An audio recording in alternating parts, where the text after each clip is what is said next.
대표님 안녕하세요. 예, 안녕하세요. 자기소개 부탁드리겠습니다. 예, 한사도 튜브의 한사도입니다.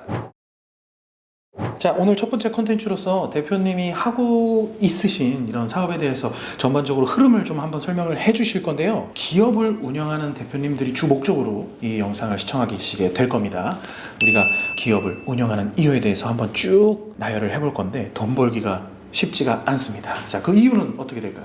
기업인을 선택하신 경우에는 나 자신과 가족의 풍요로움을 위해서 직장인보다는 기업인이 낫기 때문에 선택하시는 경우가 많습니다. 그런데 개인보다는 법인이 나을 것 같아서 법인으로 전환하거나 아니면 법인으로 시작하신 경우인데요. 지금은 오히려 법인이 이익이 안 난다고 말씀하시는 분들이 많습니다. 그 이유는 법인 세무에 대한 이해가 부족해서 그렇습니다. 제대로 운영하면 절세가 됩니다. 절세 1억이 매출 10억보다 낫습니다. 매출 10억을 늘리는 것보다 절세 1억이 훨씬 용이합니다. 법인 세무의 이해를 제대로 이해하지 못하는 기업은 훨씬 절세가 용이해집니다. 저희는 법인의 재무를 보는 관점 차이, 세법에 접근하는 접근 차이, 이를 해결하는 해법 차이가 다른 사람과 틀립니다. 이를 통해서 3대 전략이 발생을 했는데요. 출구 전략과 승계 전략, 만약 전략이 저희의 중요한 3대 전략입니다.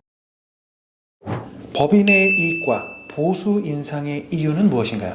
지금도 중소기업의 대표님들은 보수를 신경 쓰지 않습니다. 어차피 내 돈이니까 소득세 많이 내고 건보료 많이 내면서 보수를 올릴 필요가 없다고 생각하는 것이죠. 이게 바로 오해에서 잘못된 문제입니다. 법인의 재무를 잘 몰라서 발생하는 극단적인 폐해입니다. 법인의 대표님의 보수는 법인의 이익과 같이 봐야 됩니다. 어차피 법인도 대표님의 것이기 때문에 오른쪽 호주머니에서 대표님의 소득세가 나가고요. 왼쪽 호주머니에서 법인세가 나가게 됩니다. 보통의 대표님들이 개인 소득세만 보고 급여를 올리는 것을 망설이게 됩니다. 보수 1억의 소득세는 2천만 원 정도입니다. 그런데 2억을 인상하면 한 6,370만 원 정도의 세금을 내게 됩니다. 그러다 보니까 대표님들이 보수를 올리지 않는 것이죠. 왜? 세금이 3배 정도 되기 때문에. 법인세와 소득세를 같이 보면 결과가 틀려집니다. 2차원적으로 감소 법인세를 빼면 세금 증가가 4,300만 원이 아니라 2천만 원밖에 되지 않습니다. 3차원적으로 보면 보수를 인상한 대표님이 오히려 1,650만 원의 절세가 발생합니다. 이것이 보수 인상에 대한 관점의 차이, 접근의 차이 때문에 발생하는 절세가 되는 것입니다.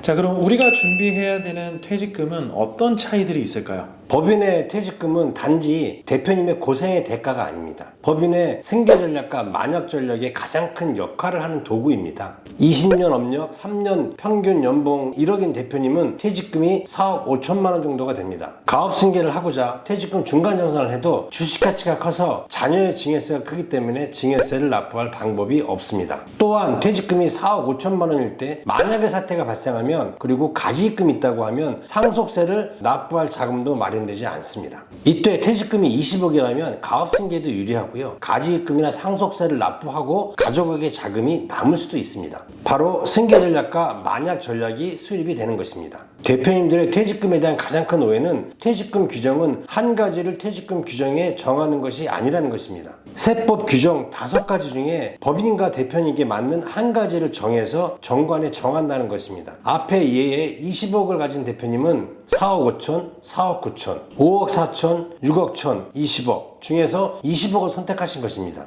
바로 퇴직금에 대한 관점, 접근, 해법의 차이 때문에 이런 놀라운 퇴직금의 결과물이 나오게 된 것입니다. 가지급금을 활용하는 방법은 어떻게 해야 되나요? 모든 사람들이 가지입금을 하면 안 된다, 있으면 안 된다 하죠. 그것은 법인의 재무를 잘 모르는 사람들이 얘기하는 것을 따라하는 사람들의 얘기입니다. 가지입금은 하셔야 돈이 되고 법인의 자금 활용의 방법입니다. 법인의 관점의 차이, 해석의 차이 때문에 발생하는 오해입니다. 가지입금 무조건 하셔도 됩니다. 단 소모돼서 없어지는 가지입금이 아니라 대표님이나 자녀의 자산 증식의 도구로 활용될 때 가지입금을 하셔도 됩니다. 만약 그동안 소모되어 없어져서 누적된 가지입금이 회사 총 자산의 5 내지 10%라고 하면 한 번은 정리를 하시고 가셔야 됩니다. 한 번의 정리는 세금이 없거나 적은 세금으로 정리가 가능합니다. 그러나 두 번째는 많은 세금을 내게 됩니다. 그래서 한 번 정리한 다음에 두 번째에 소모되는 가지입금은 발생되면 안 됩니다. 제가 가지입금이 안 생기는 재무 방법을 알려드리겠습니다. 이게 바로 저희의 해법의 차이입니다. 초과배당, 이것을 해야 절세가 된다라는 말도 설명을 해주세요. 많은 사람들이 우리 중소기업에는 별 효과가 없는 감액 배당, 2021년부터는 초과 배당이 별 효과가 없다는 얘기를 하면서 배당을 하라는 얘기를 하지 않습니다. 다놓고 말씀드리기에는 초과 배당이 무조건 절사가 되고 자녀의 자산 증식에 도구라는 것입니다. 관점과 접근의 차이에서 발생한 오해입니다. 배당을 1억을 할 때 대표가 9,900만 원을 가져가고 1%인 자녀가 100만 원을 받아갔을 때 낸 세금과 자녀가 1억을 다 받은 상태에서 배당세와 증여세를 합산한 세금하고 비교한다는 것은 잘못된 것이죠. 정률 배당한 자녀는 소득이 100만 원이고 초과 배당 받은 자녀는 1억이기 때문에 이 소득을 같이 비교를 해야 되는 거죠. 이것이 보는 관점과 접근의 차이 때문에 생기는 오해입니다. 그래서 초과 배당이 효과가 없다는 오해가 발생하는 것입니다. 예를 들어 초과 배당은 2억씩 30년을 해도 무조건 절세가 됩니다. 자녀의 자산 축적의 도구이기도 하죠. 이래서 무조건 초과 배당을 하셔야 한다는 겁니다.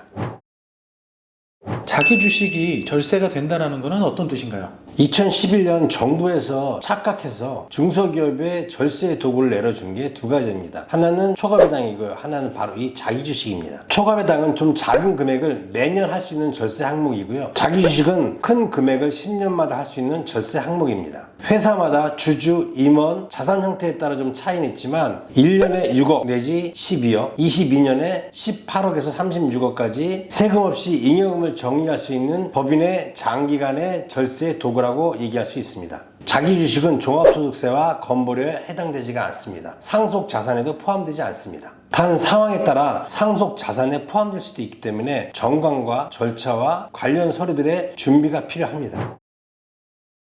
이후에는 좀 더 항목별로 자세히 말씀을 드리고요. 실제 사례를 들어서 얼마만큼 절세가 되는지, 얼마만큼 자산이 증가하는지 설명드리도록 하겠습니다. 지금까지 한사도 튜브의 한사도였습니다. 감사합니다.